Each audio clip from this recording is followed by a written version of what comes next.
के गर्भ में प्रहलाद जी हैं और कयाधु आश्रम में रहती हैं, नारायण नारायण का भजन सुनती हैं, तो वो पेट से ही, वो गर्भ से ही नारायण को पहचानने लगा और किसी को कुछ जानता ही नहीं।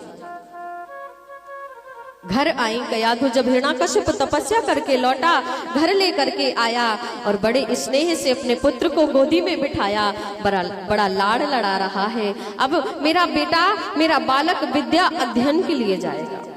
संडामर्क गुरु को बुलाया, गुरु के पुत्र हैं दो, संडामर्क बुलाया, जाओ मेरे बालक को ले जाओ और दैवी विद्या सिखाओ,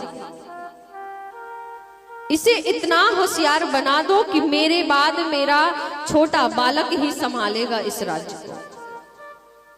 तो ले जाते हैं और ले जाकर के विद्या अध्ययन करवाया, लेकिन उसे क्या विद्या अध्ययन करवाओगे, वो तो गर्भ से ही नारायण का नाम जानता है, वो तो सब कुछ पढ़ के आया है।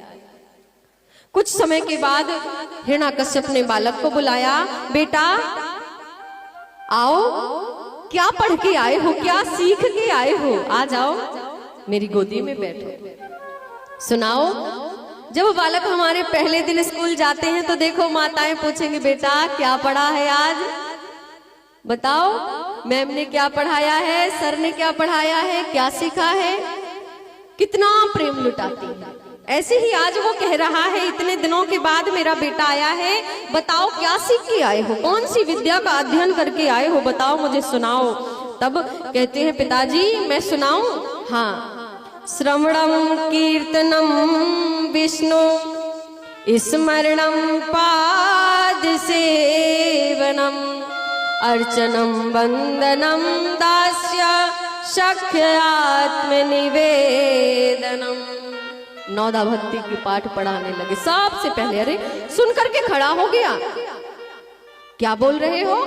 श्रवणम माने सुनो तो परमात्मा की भक्ति होती है। प्रथम भगति संतन कर संगा, दूसर रति मम कथा प्रसंगा। जब दूसरी भक्ति का हमारे अंदर प्रवेश होता है, जब हम कानों से परमात्मा का सत्संग, भगवान की चर्चा, भगवान की कथा सुनते हैं। लेकिन प्रथम भगति संतन कर संगा, नौधा भक्ति को जैसे ही हिरण्याकश्यप ने सुना, उठा के बालक को दूर पकड़ जाकर के पटक दिया, फेंक दिया उठा करके। बोले ये क्या मुझे सुना रहा है, अरे मैंने ये सुनने के लिए इसे भेजा है विद्यालय, ये तो नारायण की भक्ति का पाठ मुझे सिखा रहा है, दोबारा मुझे ये नहीं सुनना है, दोबारा मैं कुछ और सुनना चाहता हूँ।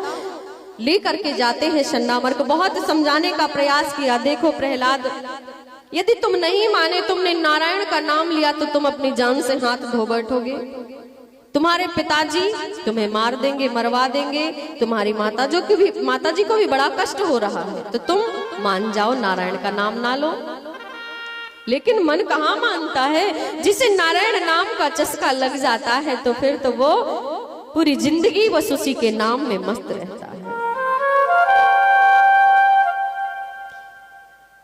मेरे बांके बिहारी की भक्ति एक बार जिसे लग जाती है, उसका जीवन बहुत सरल हो जाता है। दोबारा बुलाया प्रहलाद को, अच्छा दोबारा लेकर के आओ, सैनिकों को आदेश दिया हिरण्याकश्यप ने, दोबारा लेकर के आओ, मैं उससे सुनूं कि दोबारा क्या सीख के आया है। दोबारा फिर से गाने लगे, तत्साधु मन्य असुरवर देहिना सदा समुद्विग्नरहिता सुरोसुरा हित्वाधिपातं गृहमान्धकूपं वनं गतो धर्माश्रयेत। पिताश्री के चरणों में मेरा प्रणाम स्वीकार। पिताजी ने कहा हाँ ठीक है, प्रणाम करना आता है वो ठीक है, लेकिन आगे तो सुनाओ, और तुम ये क्या पाठ मुझे पढ़ा रहे हो? पिताजी ये संसार सागर माया है, एक अंधे कुएं के समान है। हित्वाधिपातम गृहमंधकूपम, अंधा कुआं है और इस पर पैर रखोगे तो संसार सागर में डूब जाओगे, पूरी जिंदगी बस इसी में डूबे रहोगे, अंत में बुलावा आ जाएगा, चले जाओगे, तो क्या करना चाहिए? बोले पिताजी अब आपकी उम्र ये सब संभालने की नहीं रही, अब आपकी उम्र काफी हो गई है। क्या? बोले ये तो वेद ही कहते हैं, शास्त्र कहते हैं कि 50 के बाद हमारी उम्र ही कहने लगती है। क्या कहती है हमारी उम्र? 50 के बाद क्या आता है? क्यों जी? बोलिए 51, 52, 50 तक तो खूब मौज मस्ती करी, खूब घर में रहे, खूब गृहस्थ आश्रम का आनंद उठाया। 51, 52, अब तो बन चल, अब तो घर को छोड़। बोले पिताजी अब आपकी उम्र हो गई है, भगवान का भजन करो, क्यों नारायण से द्वेष रखते हो? और नारायण के बिना हमारा जीवन यापन नहीं होगा।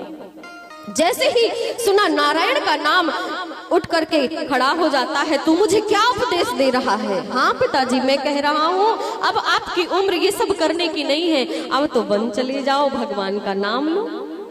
तो सज्जनों अब तो कहीं ऐसे वन है नहीं कि जहां पर बैठ करके भगवान का भजन किया जाए। माना कि हमारे पास पैसे नहीं हैं, कुछ धन दौलत भी नहीं है, लेकिन अब तो महाराज कोरोना काल के बाद हमारी किडनियां ही नहीं बच रही हैं। कहीं जंगल जाओगे तपस्या करने, पता चला अंदर से खोखले कर दिए जाओगे, जान से हाथ धो बैठोगे, क्या होगा फिर?